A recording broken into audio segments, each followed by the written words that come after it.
And on the second day of the retreat, they were having this thing called God Time, where you'd get out a journal and you'd get out a Bible and you would talk to God, and then you'd hear what he had to say. The thing that really struck me was I opened up my Bible and I ended up turning to this book called Hosea.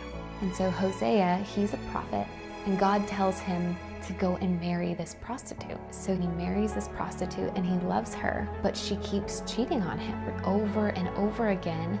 And Hosea goes back to God and he's like, God, my heart is breaking. My wife is cheating on me.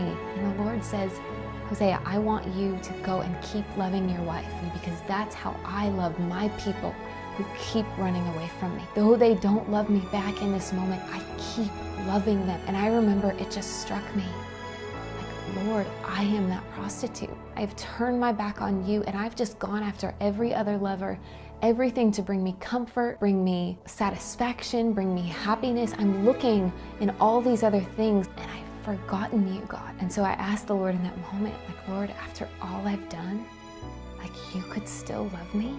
He's like, yes, I'm still running after you after all that you've done. And then later that night, they actually asked people to come up to the front if they wanted prayer. And again, something within me told me to go up there. I go up there to get prayer, and this lady starts praying for me. And she says, Melissa, everything you've ever been told in your life is a lie.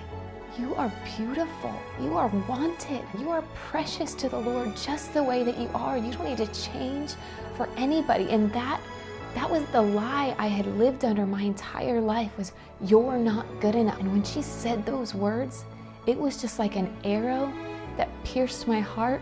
It was like the Lord just saying, all those times where you never felt good enough, I always said that you were good enough.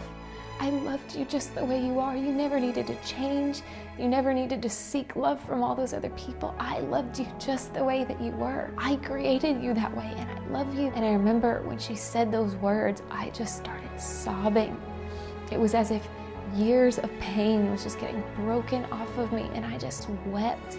Literally in a moment, I could feel my eating disorder getting broken off of me, self-hatred, depression, alcoholism. In a moment, I got delivered of all of those things. And I remember the next morning, I woke up and I truly was a new person. I was not the same. I woke up and for the first time in my life, I felt joy. I felt freedom. I felt as if finally I had found me and I'd found my purpose, and my purpose was just being his and knowing who I was in him. And I just decided that day, I'm just gonna leave everything. I left the modeling industry. I left social media. I didn't look at magazines. I wanted to throw all that life away